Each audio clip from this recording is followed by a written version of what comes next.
Monsieur le Président du CRIF, cher Richard Prasquier, Mesdames et Messieurs, le dîner du CRIF, c'est le 28e, est un rendez-vous précieux pour la République. Car ce dîner réunit la communauté juive, mais aussi les plus hautes institutions. Au soir, représenté par le président de l'Assemblée nationale, du Sénat, les présidents des groupes parlementaires, réunis les principaux partis, même quand ils se sont séparés l'après-midi, réunis les représentants de tout le pays et notamment des cultes, tous ensemble présents ce soir. Le dîner du CRIF est donc un moment rare. Il y en a peu dans notre République. Un moment d'échange, un moment d'interpellation, mais aussi un moment de confiance.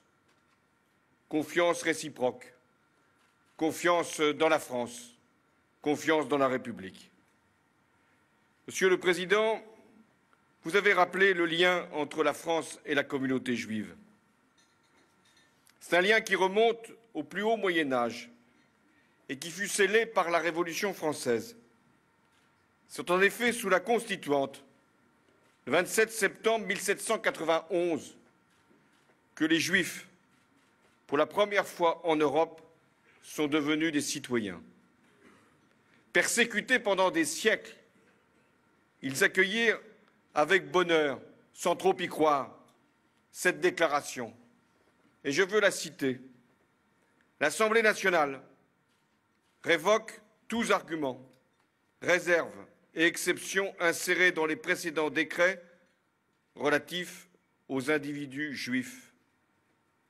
Ce fut le début d'une longue histoire, celle du judaïsme dans la République. Une histoire marquée par de grandes figures. J'en retiendrai quelques-unes.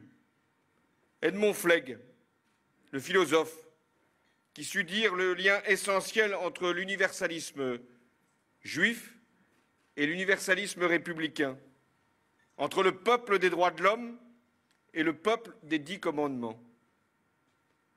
Jules Isaac, ce grand professeur qui, à travers les manuels, Mallet, Isaac, pour ceux qui ne les auraient pas encore lus, enseigna à des générations d'écoliers français le récit de leur propre pays.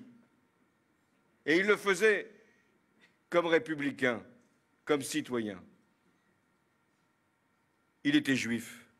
René Cassin, vice-président du Conseil d'État, auteur de la Déclaration universelle des droits de l'homme, prix Nobel de la paix, qui fut pendant 30 ans le président de l'Alliance israélite universelle, cette institution dédiée à la diffusion à la fois de la culture juive et de la langue française. J'aurais pu en citer d'autres. Je pense à Jean Zay. Mais je veux citer Simone Veil, dont la vie témoigne d'un attachement irréductible à la France, mais aussi des souffrances dont notre pays n'a pas su la protéger.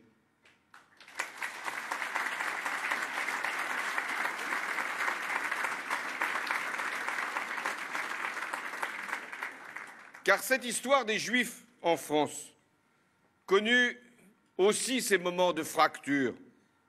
Il y eut à la fin du XIXe siècle l'affaire Dreyfus et l'hystérie antisémite à laquelle elle avait donné lieu. Mais c'est précisément parce que la République avait gagné, parce que la liberté avait triomphé, parce que le droit avait prévalu, que en Lituanie, le père d'Emmanuel Levinas put s'adresser ainsi à ses enfants à propos de l'affaire Dreyfus. Un pays où l'on se déchire sur le sort d'un petit capitaine juif est un pays où il faut aller sans attendre. Et beaucoup sont venus ici en France. Cette confiance, néanmoins, allait être trahi en 1940. Ce fut le statut des Juifs, puis la déportation de 60 000 Juifs de France avec la complicité active de l'État français. Je l'ai rappelé, et avant moi, ce fut le président Jacques Chirac.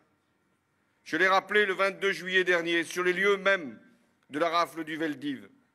La France, il y a 70 ans, manqua à sa parole et à sa grandeur.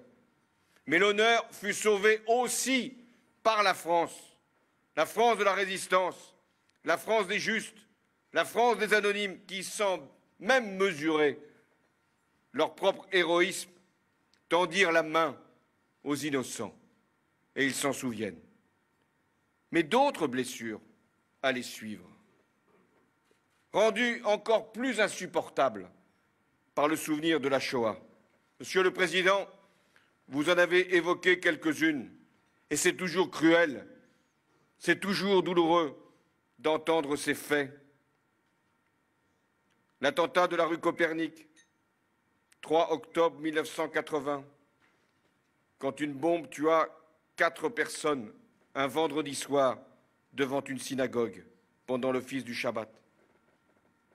Et puis aussi, le 9 août 1982, la rue des Rosiers, qui coûta la vie à 6 personnes. Et puis d'autres encore, et d'autres encore. Et je pense au supplice infligé à Ilan Halimi, enlevé, torturé à mort dans la région parisienne en février 2006, parce qu'il était juif. À chaque fois, nous avons espéré que cette liste sinistre était close.